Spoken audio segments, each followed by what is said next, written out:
Nakapanayam ng award-winning broadcast journalist na si Jessica Soho ang tinaguri ang doktor ng bayan at ngayon ay nakikipaglaban sa sakit na cancer na si Dr. Willie Ong. Ibinahagi ni Jessica ang kanyang naging panayam kay Doc Willie at ang kasalukuyan nitong kalagayan. Sa pamamagitan ng Kapuso Mo Jessica Soho Facebook page, ipinakita ni Jessica ang ilang larawan ni Doc Willie noong ito'y malakas pa hanggang sa tuluyan na itong nawalan ng buhok, dulot na rin sa pinagdaraan ng chemotherapy sa sakit na sarcoma cancer. Kilalang health advocate at tinaguriang doktor ng bayan na si Doc Willie Ong inanunsyo sa publiko ang malaking bukol na nakita sa kanyang tiyan at ang kanyang pakikipaglaban sa cancer. Sa panayam sa kanya ni Jessica Soho, ikukuwento ni Doc Willie Ong kung paano niya matapang na hinaharap ngayon ang kanyang sakit. Ang prognosis ng doktor, 50% to live a few more months, maybe a year. 50% na anytime, baka hindi na lang ako huminga. Wala talagang kasiguraduhan. Tinitingnan ko na lang na every day is a blessing. Wala na kasi I got the worst pain. Buong gabi, hindi kami natutulog ni Doc Lisa. Sigaw ako ng sigaw dahil sa sakit. Nagkakaroon na nga rin ako ng visions about my mother na panaginipan ko na kinukuha na niya ako. I was sure I would be dead in 3 to 4 days sa Pilipinas. Ang bagal kasi ng healthcare natin, grabe. Ilang araw o linggo bago mo makuha ang mga test results. Mayaman ka o mahirap, trapped ka in the Philippines.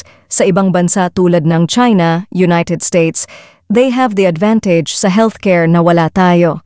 Sa Pilipinas, kahit Doc Willie Ong, patay ka pa rin. Paano pa kung Juan de la Cruz ka? Nasa Singapore ako ngayon, nagpapagamot. Pag nabuhay ako, tutulong ako. I'm 100% sure kasi na kaya ako binubuhay pa ng Panginoon kasi may gusto pa siyang ipagawa sa akin. Ready ako sa kahit anong nakalaan para sa akin ng Panginoon. Dr. Willie Ong, health advocate, ang nakasaad sa Jessica Soho Facebook page. Samantala kapag tuluyan gumaling ay nais ni Doc Willie na gawing misyon ang pagdala ng mga teknolohiya ng Singapore sa larangan ng medisina at gamutan sa bansang Pilipinas para lalong makatulong sa mahihirap na kababayan. I want to bring Singapore first world healthcare closer to the Philippines so we can save needless deaths. The budget and support given by first world countries to healthcare is incomparable to our Philippine budget, so we do not blame our health workers with limited resources to care for our patients. I truly believe God opened my eyes here in Singapore. Imagine waking up and seeing Filipino health workers taking care of you. Dahil namulat ang mata ko sa gamutan dito, gagawin kong misyon na itaas ang antas ng gamutan sa Pilipinas. I love you all. Para sa ating lahat ito at sa susunod na henerasyon, God be my guide, Doc Willie Ong. Sa latest update ni Doc Willie, ipinakita niyang bagamat nahihirapan ay patuloy pa rin siyang nakikipaglaban sa cancer. Humihingi rin siya ng dasal sa mga nagmamahal sa kanya para madugtungan pa ang kanyang buhay at makapagbigay serbisyo sa mga nangangailangang mahihirap na Pilipino.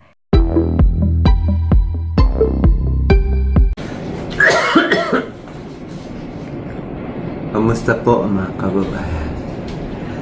Hinihingan po ako. Bakit? Meron po akong cancer. Alam niyo na, sarcoma, 16 centimeters. I am undergoing chemotherapy. Ang ginawa ko ngayon, kain marami, inom gamot, at konting lakad-lakad. Naglakad-lakad ako dito 5 times. Ngayon, hingan na ako.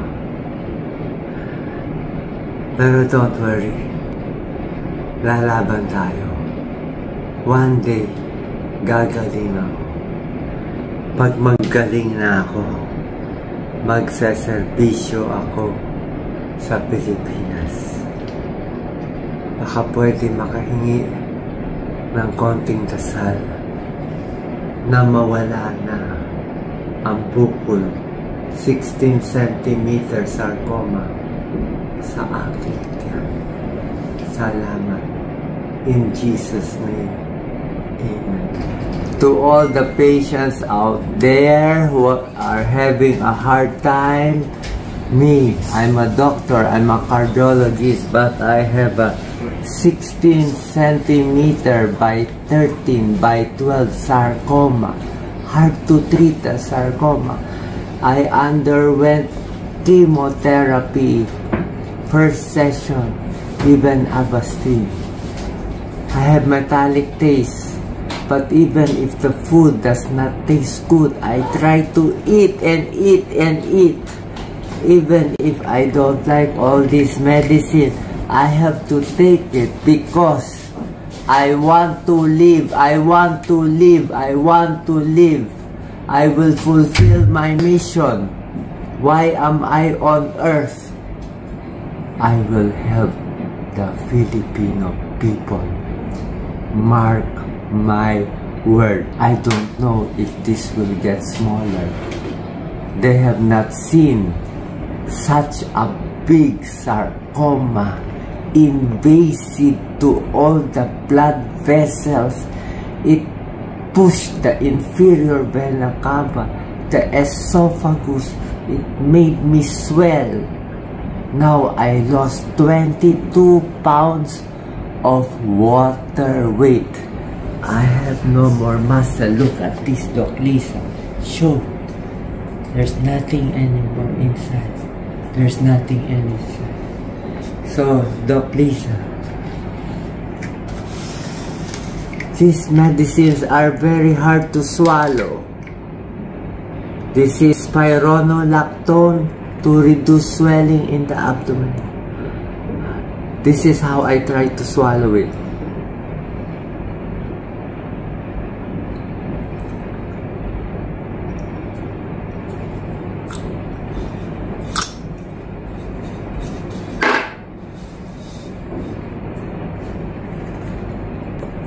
I do like this. This is the trick. The tablet got stuck there. I have to do like this. Push it down. Okay. Number 2. Spironolactone number 2. It won't go in. Ayaw pumasok. I have dry mouth. I feel my teeth are falling off. My hair is falling off. Ow, sakit. I have so many pimples here, carbuncle on my head. One more time. Laban po tayo, mga cancer patients. All patients, fight. Fight to live. Cancer patients who fight to live much longer. Cancer patients who do not eat, do not take medicine, they die early. I don't want to die. I have a mission. I have to live for my 2 daughters, for my wife, and I want to serve the Filipino people. After that, I will serve the whole world. That's my mission in life.